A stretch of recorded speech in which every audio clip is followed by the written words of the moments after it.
তৃতীয় পর্বের শুরুতে আমরা দেখতে পাই সিয়া আর সূর্যাও সন্ধ্যায় দেখা করেছে। উদ্দেশ্য তাদের বানানো প্লেট সম্পূর্ণ করতে গ্লেজ এবং ফায়ারিং করানো। তারা দুজন একটি ওয়ার্কশপে যায়, যেখানে গিয়ে সূর্যাও হো নামের একটা ছেলেকে ডাকে। ছেলেটি খুব ছোট, এই বয়সে এসব কাজের দক্ষতা এবং দায়িত্ব ছেলেটির উপর। এসব দেখে সিয়া খুব অবাক হয়। এরপর সিয়া ছেলেটিকে প্লেটটি দেয়। ওয়ার্কশপ থেকে আসার পর সিয়া হো নামের ছেলেটা সম্পর্কে জিজ্ঞেস করে। সূর্যাও জানায় ছেলেটি তাদের পারিবারিক ব্যবসা সামলায়। এই শহরে প্রায় সব ছেলে মেয়ে ছোটবেলা থেকে এসব দেখে বড় হয়েছে এবং সবাই অনেক কম বয়স থেকে অনেকটা দক্ষ। পরের দিন সিয়া সূর্যাওয়ের কাজের জায়গায় আসে। সেখানে শপের মালিকের সাথে দেখা হয়। উনি বরাবরই খুবই বন্ধুসুলভ। সিয়া টেবিলের উপর কিছু কাপ প্রস্তুত করা দেখতে পাই। সিয়া সেই সম্পর্কে জিজ্ঞেস করে। শপ ওনার বলেন, এই কাপ আমার শপের বেস্ট সেলিং প্রোডাক্ট। আজ রাতে একজন আসবে এই কাপের উপরে স্পেসিফিক জিওগ্রাফি লেখার জন্য। তখন একটা কাপে তোমার নাম লিখিয়ে তোমাকে দিব। সিয়া প্রস্তাব দিয়ে বলে, আমার নামটা আমি লিখি। উনি কৌতূহলবশত লিখতে দেন। সিয়া কাপে লেখা শেষ করে সব ওনারকে দেখান। উনি সিয়ার লেখার স্কিল দেখে একেবারে ইমপ্রেস হয়ে যায়।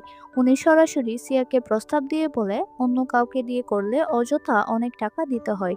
সূর্যাও এখানে পার্ট টাইম জব করে এবং সময়কে কাজে লাগায়। তুমি কি পার্ট টাইম জব করবে এখানে? সিয়া কি বলবে বুঝতে পারে না। তখন উনি বলেন, একটা কাপের জন্য শুরুতে 5 ইয়ান অর্থাৎ 5 টাকা দিব। সেই হিসেবে একদিনে তোমার মোটামুটি একটা অ্যামাউন্ট হবে। তাছাড়া টাকা মেইন ফ্যাক্ট না। সূর্যাও এখানে কাজ করে একাকিত্ব দূর করার জন্য। তুমিও এখানে কাজ করলে একে অপরকে কোম্পানি দিতে পারবে। এ কথা শুনে সিয়ার মুখে হাসি ফুটে। তখন সূর্যাও এসে কি নিয়ে কথা হচ্ছে জিজ্ঞেস করে। শপ ওনার বলেন, তুমি ঠিক টাইমে এসেছো। সিয়া এখন থেকে এখানে কাজ করবে। তোমার নতুন কোয়ার্কারের সাথে মিট করো। সিয়া হেসে হাই জানায়। বেচারা সূর্যাও কেমন রিয়াকশন দিবে বুঝতে পারে না। দুজন বেরিয়ে আসার পর সিয়া বলে, কেউ আমাকে হায়ার করবে আমার বিশ্বাসই হচ্ছে না। তখন সূর্যাও বলে, তোমার স্কিল এক্সিলেন্ট, যোগ্যতা আছে বলেই তোমাকে হায়ার করেছে। সিয়া সূর্যাও এর মুখে কমপ্লিমেন্ট শুনে খুশি হয়। তারা দুজন কথা বলতে বলতে সিয়ার বাসার সামনে চলে আসে। সেখানে সিয়ার আন্টির ছেলেটির সাথে দেখা হয়। সিয়া সূর্যাওকে আড়াল করতে চায়, বাট ছেলেটি এসেই সূর্যাওকে দুলাভাই ডেকে বসে আছে। সূর্যাও দ্রুত এক প্রকার রোবট স্টাইলে বলে, আমরা ক্লাসমেট। আমি সূর্যাও। আজ সিয়ার লেট হয়েছে বিদায় আমি এগিয়ে দিতে এসেছি। বিচ্ছু ছেলেটি বলে, তার মানে ফিউচার দুলাভাই। বেচারা সূর্যাও মনে হয় এমন পরিস্থিতিতে জীবনের প্রথম পড়েছে, তাই কিভাবে ডিল করতে হয় আইডিয়াও নেই। এবার সিয়া ভাইকে চেপে ধরে সূর্যাওকে কোনো মতে বিদায় দিয়ে চলে যায়। পরের দিন সকালে সিয়া এবং সূর্যাও দেখা করে। সূর্যাও রেডি হওয়া প্লেট সিয়াকে দেখায়। সিয়া প্লেটের ফাইনাল লুক দেখে খুব খুশি হয়। তার খুশি দেখে সূর্যাও জিজ্ঞেস করে, পছন্দ হয়েছে?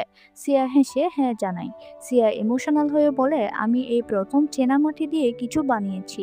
একটু থেমে বলে, আমি না, আমরা। সূর্যাও বলে, তোমার পছন্দ হলে এটা তুমি রাখো। সিয়া খুশিতে এক্সাইটেড হয়ে ধন্যবাদ জানায়। এরপর সবাই ক্লাসে চলে আসে। ক্লাস চলাকালীন সিয়া সূর্যাওয়ের দিকে তাকিয়ে থাকে, অর্থাৎ তার মনে অলরেডি কড়া নাড়তে শুরু করেছে। ক্লাসের বিচ্ছুগুলো ইশারা ইঙ্গিতে প্ল্যান করে ক্লাস শেষে তারা একটা গেম খেলতে যাবে। ক্লাস শেষে তারা সিয়াকেও সাথে টানে। সিয়ার অস্বস্তি হলেও না বলতে পারে না, তাদের সাথে যায়। পৌঁছানোর পর গেম শুরু করে, বাট সিয়া এই গেম আগে না খেলায় তাদের সাথে পাল্লা দিয়ে খেলতে পারে না। এতে বাকিরা তার প্রতি অসন্তুষ্ট হয়। এইসব সিয়ার মনে প্রভাব পড়ে। তার মনে হতে থাকে সে কিছুই পারে না। রাতে সিয়া ঘুমাতে পারছে না। তার এমনিতেও রাতে ঘুমাতে সমস্যা হয়। তার উপর আজকের গেম খেলার মুহূর্তগুলো বারবার মনে পড়ছে। পরের দিন সকালে সিয়া দেখে সবাই দল বেঁধে আবার গেম খেলতে যাচ্ছে। তাদের কথাবার্তায় বোঝা যাচ্ছে একজন সদস্য কম পড়েছে। একজন বলে সিয়াকে ডাকার জন্য, কিন্তু অন্যরা বলে সিয়া কিভাবে খেলতে হয় জানে না। এইসব শুনে সিয়া আরো হীনমন্যতায় ভুগে। এরপর সিয়া আর সূর্যাওকে কাজ করতে দেখতে পায়। কাজ করার এক পর্যায়ে সিয়াকে টায়ার্ড দেখা যায়। সূর্যাও তার খেয়াল করে বলে, তুমি একটু রেস্ট নাও। সিয়ার টেবিলে মাথা রাখে।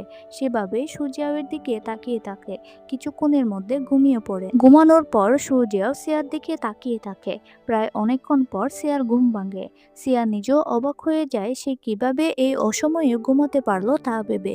সূর্যাও বলে, সরি, আমার মনে হয়েছে তোমাকে জাগানো উচিত হবে না।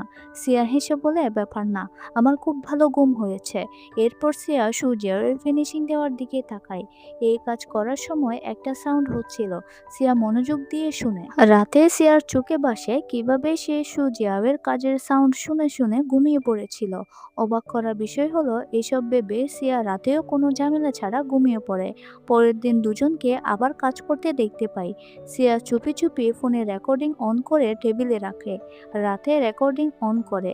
আজও সে খুব অল্প সময়ে ঘুমিয়ে পড়ে। পরের দিন শপের মালিক কোনো একটা বিষয় নিয়ে চিল্লাচিল্লি শুরু করেছে। বিষয়টি কোনো একটা রেকর্ডিং নিয়ে।